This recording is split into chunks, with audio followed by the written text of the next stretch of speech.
नमस्कार दोस्तों। एकलव्य आदर्श आवासीय विद्यालय कक्षा छठवीं में प्रवेश हेतु प्रवेश परीक्षा के लिए आवेदन फॉर्म आ चुका है, जिसका फॉर्म आप eklavya.cg.nic.in में जाकर भर सकते हैं। तो चलिए सबसे पहले हम छठवीं में प्रवेश हेतु पात्रता की कुछ मापदंड देख लेते हैं। तो सबसे पहले विद्यार्थी का आयु 31 या 1 अप्रैल तक 10 से 13 वर्ष के बीच में होना चाहिए और प्रवेश के समय कक्षा 5वीं उत्तीर्ण होना चाहिए। छत्तीसगढ़ राज्य का मूल निवासी हो, छत्तीसगढ़ राज्य द्वारा घोषित जनजातीय वर्ग समुदाय का सदस्य हो, यानी इसमें जनरल कैटेगरी वाले फॉर्म नहीं भर पाएंगे, बाकी सारे भर सकते हैं। विद्यार्थी को किसी भी अन्य विद्यालय से निष्कासित ना किया गया हो। इन मापदंड को अगर आप पूरा करते हैं तो आप कक्षा छठवीं के प्रवेश हेतु अपना आवेदन दे सकते हैं। तो इसके लिए हम लोग सबसे पहले हमें जाना पड़ेगा गूगल पे। यहाँ पे हम लोग टाइप कर लेंगे एकलव्य स्कूल।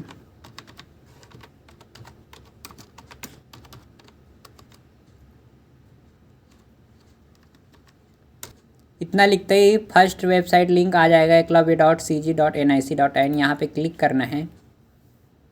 और अभी साथ ही साथ मैं बता दूँ, एकलव्य के साथ साथ प्रयास स्कूल का भी एडमिशन सेम ही लिंक से हो रहा है। यहाँ पे देखिए ऊपर में एकलव्य स्कूल एडमिशन ओपन लिखा है, नीचे में प्रयास स्कूल एडमिशन ओपन लिखा है। तो अपने को एकलव्य का अभी मैं आपको एकलव्य का बता देता हूँ, उसके बाद प्रयास का भी बता दूंगा। सबसे पहले एकलव्य के वाले ऊपर वाले लिंक पे क्लिक करेंगे तो यहाँ पे देखिए कुछ लिखा हुआ आ रहा है। छत्तीसगढ़ राज्य में संचालित एकलव्य आदर्श विद्यालय में चयन परीक्षा वर्ष 2023-24 में कक्षा छठवीं में पंजीयन हेतु निर्देश। तो यहाँ पे पहला है कक्षा 5वीं में उत्तीर्ण परीक्षा में शामिल होने हेतु स्व घोषणा पत्र। ये उन लोग के लिए है जो रेगुलर पढ़ाई नहीं करते हैं, ओनली 5वीं का जैसे ओपन में दिला देते हैं NIOS वाले, तो उनके लिए ये वाला घोषणा पत्र है। इसको यहाँ से डाउनलोड के पे क्लिक करेंगे तो डाउनलोड हो जाएगा। और दूसरा है प्रधान पाठक द्वारा प्रमाणित प्रमाण पत्र। यदि आप रेगुलर पढ़ते हैं किसी स्कूल में तो प्रधान पाठक जो आपके प्रिंसिपल होंगे या फिर आपके हेड मास्टर होंगे वो इस फॉर्म को वेरीफाई करके सील साइन में देंगे। और उसके बाद आगे है एकलव्य एडमिशन हेतु फॉर्म भरने के लिए उपयोगकर्ता पुस्तिका। ये यूज़र मैनुअल है जिसमें कैसे भरना है फॉर्म वगैरह, वो सारा चीज़ इसमें लिखा हुआ है। और अगला है छत्तीसगढ़ राज्य में संचालित एकलव्य आदर्श विद्यालय में सीधे प्रवेश निम्नलिखित की प्रवेश नीति। तो यहाँ से आप डाउनलोड कर सकते हो। मेनली हमें यहाँ पे ये घोषणा पत्र की ज़रूरत पड़ेगी और उसके बाद अप्लाई नाउ पे क्लिक करेंगे। तो जो घोषणा पत्र है उसको सबसे पहले देख लेते हैं उसको कैसे भरना है। तो जो हमारे पास घोषणा पत्र है उसको यहाँ से देख लेते हैं कहाँ है।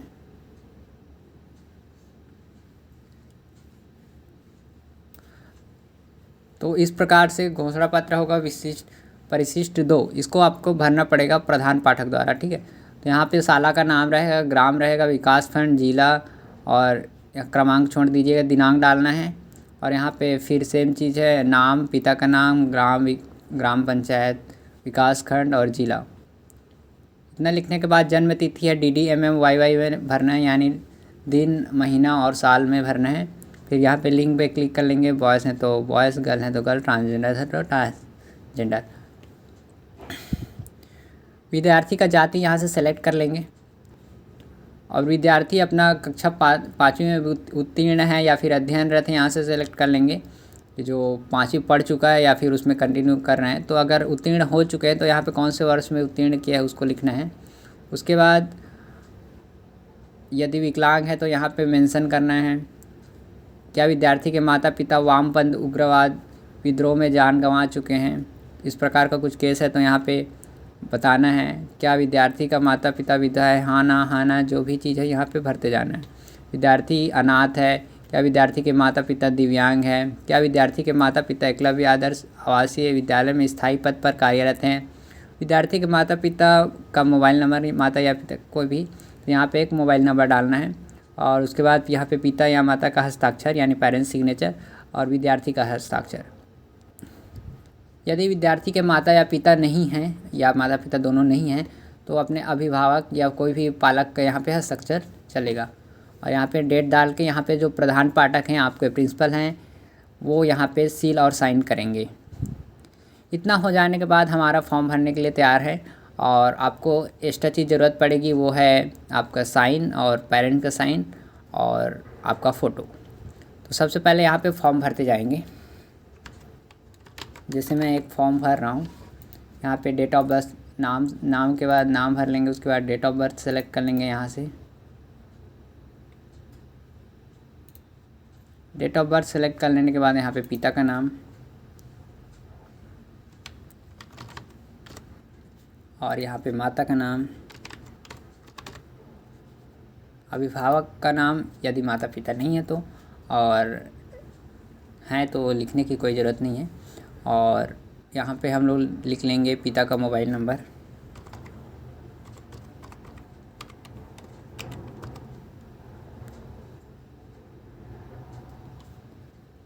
और मोबाइल नंबर लिखने के बाद यहाँ पे पिता का व्यवसाय लिखना है कि कौन से काम करते हैं, तो वो करते हैं कृषि। मोबाइल नंबर माता का अगर नहीं है तो सेम मोबाइल नंबर को लिख सकते हैं। और है तो अलग से भी मोबाइल नंबर दे सकते हैं। और उसके बाद यहाँ पे उसको सेलेक्ट कर लेना है कि माता क्या काम करती हैं, तो हाउसवाइफ है तो हाउसवाइफ भी लिख सकते हैं यहाँ पे। और अभिभावक का नाम दिए तो उनका मोबाइल नंबर यहाँ से दे सकते हैं, और वो क्या काम करते हैं वो यहाँ से मेंशन करना है। नहीं है तो छोड़ भी सकते हैं। यहाँ पे हम लोग मातृभाषा लिख देते हैं, मातृभाषा जैसे कि हिंदी मैंने सेलेक्ट कर लिया। यहाँ पे मेल है कि फीमेल है, तो यहाँ पे फीमेल है विद्यार्थी, ठीक है। उसके बाद यहाँ पे कक्षा 5वीं उत्तीर्ण है कि अध्ययनरत है, तो मैं अध्ययनरत करता हूँ, ठीक है। उत्तीर्ण में अगर उत्तीर्ण है तो उत्तीर्ण भी कर सकते हैं, अध्ययनरत है अध्ययनरत। वैसे क्या विद्यार्थी कक्षा 5वीं में किसी मान्यता प्राप्त शाला से नियमित रूप से अध्ययनरत उत्तीर्ण किया है या अध्ययनरत है, तो इसके लिए हमें वो जैसे मैं बताया था, यदि आप मान्यता प्राप्त स्कूल से है, कंटिन्यूस पढ़ रहा है, तो वो प्रधान पाठक वाला प्रमाण पत्र अपलोड करना पड़ेगा। और आगे और यदि NIOS वाला है यानी ओपन स्कूल से एग्ज़ाम दिलाया है 5वीं कक्षा का, तो नहीं करना है। और यहाँ पे स्व घोषणा पत्र डाउनलोड करके उसको फॉर्म भर के अपलोड करना है। तो स्व घोषणा पत्र देख लिए कैसा दिख रहा है, तो ये NIOS वालों के लिए है, जो यहाँ पे अपना खुद का नाम, पिता का नाम, कितना वर्ष है, जन्म तिथि क्या है, ऐसा ऐसा है, क्योंकि उनके जो पेरेंट्स हैं वो अंडरटेकिंग देंगे, ठीक है। मैं पेरेंट्स का नाम, फिर उसके बाद इसका पिता है। इतना हो जाने के बाद यहाँ पे पेरेंट्स का सिग्नेचर रहेगा, जिसको और प्रधान पाठक द्वारा सील साइन करके यहाँ पे अपलोड करना है। वापस आ जाते हैं हम लोग फॉर्म पे। तो यहाँ पे सबसे पहले जो फॉर्म है उसको यहाँ से अपलोड कर लेते हैं। यहाँ देखिए सेलेक्ट कर लिया। उसके बाद जाति संवर्ग सेलेक्ट कर लेंगे और उपजाति लिख देंगे।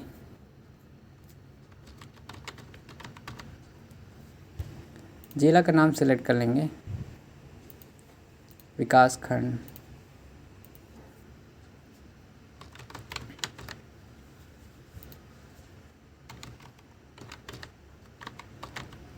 ग्राम और मोहल्ला का नाम भी लिख लेंगे। उसके बाद यहाँ पे पूछा गया है विद्यार्थी दिव्यांग है कि नहीं, तो जैसा फॉर्म में भरे थे सेम टू सेम यहाँ पे मेंशन करना है। नहीं है तो नहीं है। छत्तीसगढ़ का मूल निवासी है कि नहीं है। क्या अपने माता पिता वामपंथी उग्रवाद में खो दिया है, तो नहीं। जैसा है एक्चुअल फॉर्म भरना है। या कोविड-19 में अपने माता पिता को खो दिया है, नहीं। दिव्यांग है माता पिता, नहीं। क्या विद्यार्थी विधवा माता के पुत्र या पति हैं, तो हाँ या नहीं, जो भी है। क्या विद्यार्थी माता के एकलव्य हेतु भूमि दान किया है। क्या विद्यार्थी के माता पिता जीवित हैं या नहीं।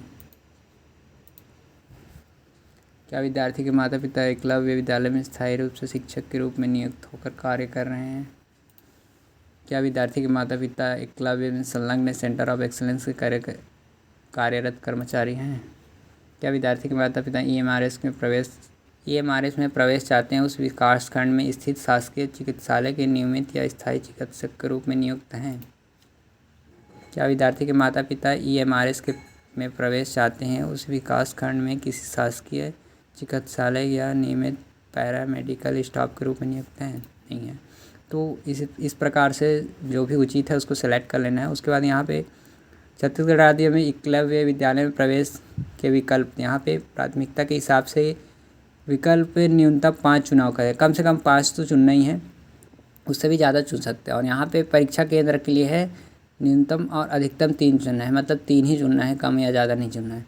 तो यहाँ पे सबसे पहले 5 तो सेलेक्ट कर लेते हैं। जैसे कि अपने कोरबा का चाहिए तो कोरबा का सेलेक्ट कर लेते हैं। तो इसमें 5 से ज़्यादा सेलेक्ट कर सकते हैं, जैसे मैंने 6 सेलेक्ट कर दिया। तो ये आपके ऊपर है कितना सेलेक्ट करना चाहते हैं। उसके बाद परीक्षा केंद्र में कम से कम 3 तो सेलेक्ट करना ही पड़ेगा। यहाँ पे जिला देख लीजिए, अपने जो पास के केंद्र है उसको सेलेक्ट कर लीजिए।